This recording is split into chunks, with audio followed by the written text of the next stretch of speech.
আমার বঙ্গবন্ধু আমাকে শেখায় ন্যায্যতা, ধর্মনিরপেক্ষতা, আপোষহীনতা আর সাহসিকতা। 1972 সালের 8 জানুয়ারির কথা। বঙ্গবন্ধু তখন লন্ডনে। ব্রিটিশ প্রধানমন্ত্রী এডওয়ার্ড হিথ তার রাষ্ট্রীয় সফর সংক্ষিপ্ত করে লন্ডনে ফিরে এসেছেন। বিকেল 5টায় 10 নম্বর ডাউনিং স্ট্রিটে বঙ্গবন্ধুর সাথে বৈঠক শেষে বঙ্গবন্ধু যখন তার গাড়িতে উঠবেন, ব্রিটিশ প্রধানমন্ত্রী নিজে সে গাড়ির দরজা খুলে দিলেন।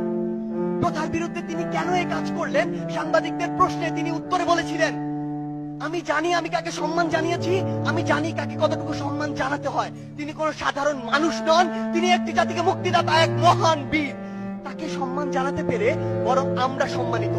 একবার ভাবুন তো, যে ব্রিটিশরা আমাদের 200 বছর শাসন ও শোষণ করেছে, সেই ব্রিটিশ প্রধানমন্ত্রী যখন আমার নেতাকে নিয়ে এই সৌজন্যতা দেখায়, এই কথা বলে, তখন আমার বুকটা কতটা প্রশস্ত হয়। আমার বঙ্গবন্ধু আমাকে শেখায় ন্যায্যতা, ধর্মনিরপেক্ষতা, আপোষহীনতা আর সাহসিকতা। তিনি বলেছিলেন, যদি কেউ ন্যায্য কথা বলে আর সংখ্যায় যদি সে একজন হয়, আমরা তার কথা মেনে নেব। আমার বঙ্গবন্ধু বলেছিলেন, এই বাংলাদেশ হবে ধর্মনিরপেক্ষ দেশ, যেখানে ধর্ম নিয়ে কোনো ব্যবসা করা চলবে না। আমার বঙ্গবন্ধু মুচলেখা দিয়ে নিজের ছাত্রত্ব ফিরিয়ে নেননি, অন্যায়ের সাথে আপোষ করেননি। আমার বঙ্গবন্ধু দেখিয়েছেন কিভাবে নারীকে সম্মান করতে হয়। তিনি বলেছিলেন, এই স্বাধীন বাংলায় যত বীরঙ্গনা রয়েছে, তার বাবার নামের পাশে আমার নাম লিখে দিও আর ঠিকানা দিও ধানমন্ডি 32। আমার বঙ্গবন্ধু আমাকে শেখায় কিভাবে বিচক্ষণ আর দূরদর্শী হতে হয়। 1968 সালে একটি সাক্ষাৎকারে তিনি বলেছিলেন, আওয়ামী লীগ দৃঢ়ভাবে সমাজতন্ত্র বিশ্বাসী।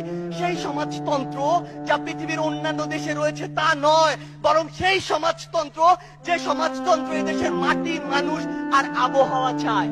আমার বঙ্গবন্ধু হচ্ছে সেই বঙ্গবন্ধু।